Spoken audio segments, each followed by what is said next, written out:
Hi, this is Lauren Fogelman of ExpertSportsPerformance.com, working with highly driven, motivated athletes on being cool, calm, and confident under pressure. Today's topic is how to concentrate under pressure.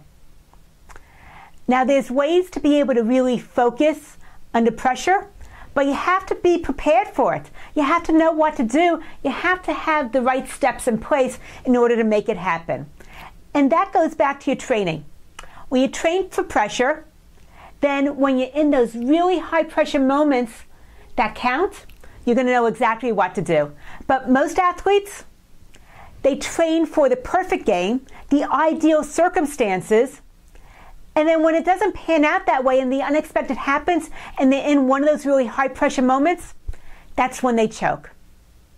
So let's go ahead and figure out how to be able to train for pressure, build in the pressure while you're training, so that when you're in those really clutch moments, you can rise up to the challenge, you change your view on pressure, you change your response to it, and you're able to maintain focus no matter what the circumstances are. But here's some of the things that get in the way when you're in those pressure situations. The first one is composure. I was working with a pitcher, and Tom is a great pitcher. He has natural abilities. He has a really strong arm. He has a great curveball. But when he's in those really tight moments where there's a really close game and the bases are loaded and it's on him to be able to really strike out that next player, then his composure, how he feels about things, what he reads into it, the emotions take charge. His composure cracks, the emotions take over, and when that happens, he starts to get anxiety, his body tightens up, and when his body's too tight, it affects his throwing arm, and he can't throw the ball like he knows that he's capable of doing. All of a sudden, his performance goes out the window.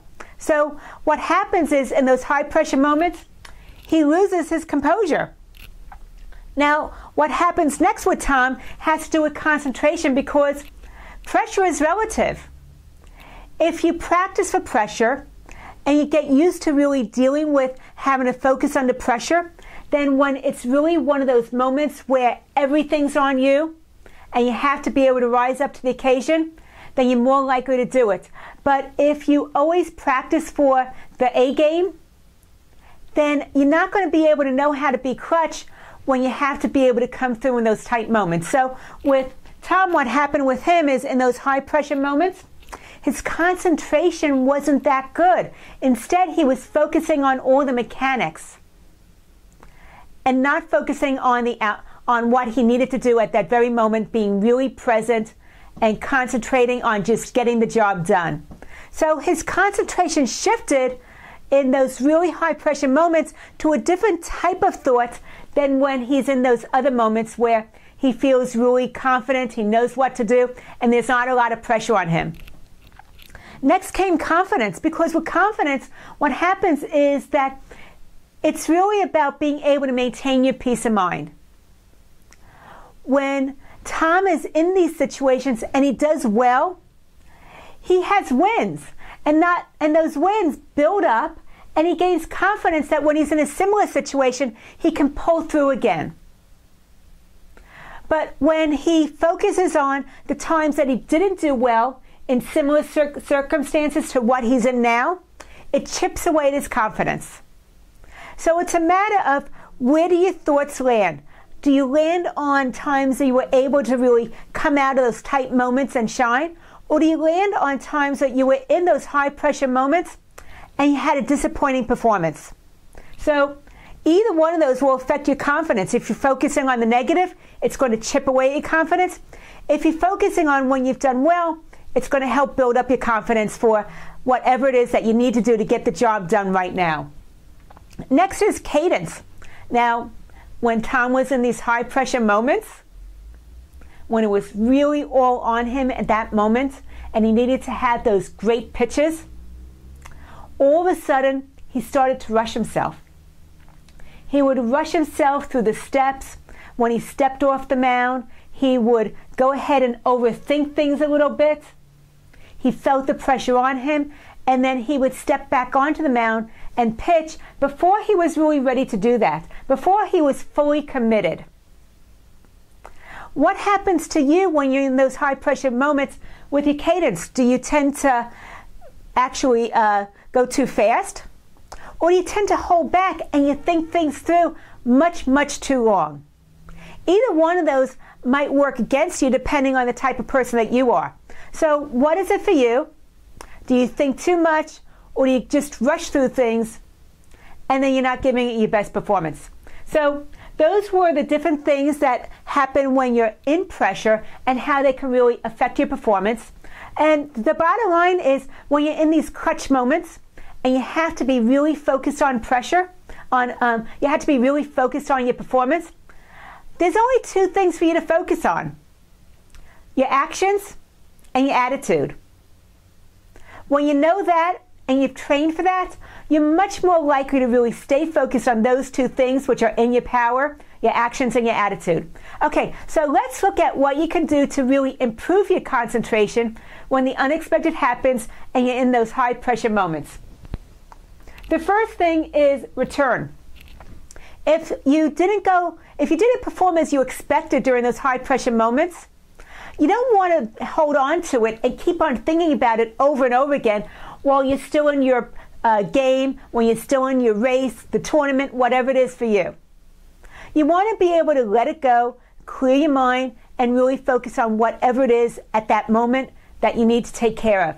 But what you want to do is, after the game is over or your event is over, you want to return to it and think about what happened and replay in your mind and see what insights you can gain from it. After that, you want to do a replay. Now, not only do you want to do a replay on where you missed the mark, where you disappointed yourself, where you held back, where you ended up being safe, you want to also be able to learn from those insights that you got from when you returned to and you reviewed it in your mind. And then you want to go ahead and replay it in your mind with that new approach and see it come out as expected. So not only do you do the replay with the stuff that happened originally right here, but here you have the insights and you plug those insights in, you replay it again with those insights, and you see it come out as you know it ought to. And then finally, resilience. Let's face it, the more that you stick it out and see things happen because you took that risk, because you face the uncomfortable things, because you stretch yourself, it builds resilience. And when you have that resilience, then when you're in those really tight moments, when you have to be clutch, you're going to be more likely to have the confidence to rise up to the challenge and do whatever is necessary to get the job done. So what is it for you that you have to do to be able to understand the pressure, recognize that it's a matter of perspective, and that if you just look at it as you're just here to get the job done and you put the outcomes on a back burner, you're more likely to rise up to the challenge. So this is my challenge for you. What I'd like you to do is think about a time when you didn't perform to your expectations and it's still nagging at you. It's still in the back of your mind. You still bring it up periodically. You still feel disappointed when you think about it. What is that situation for you?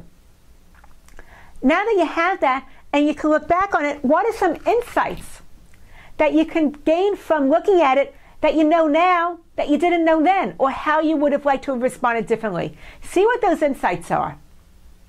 Once you've done that, do the replay in your mind of taking that particular situation, plugging in your insights with the new information of how you would like to have responded, and see yourself playing it out and what that outcome would be then. And the bottom line, doing that over and over again helps to build up that resilience. It gives you the confidence. It gives you the information so that when you're in that same situation next time, you're going to show up, you're going to be clutch, and you're going to know that you didn't hold back. What I'd like to hear from you is what's something that you know that you ought to be doing and how you can turn it around so you can really step up into it.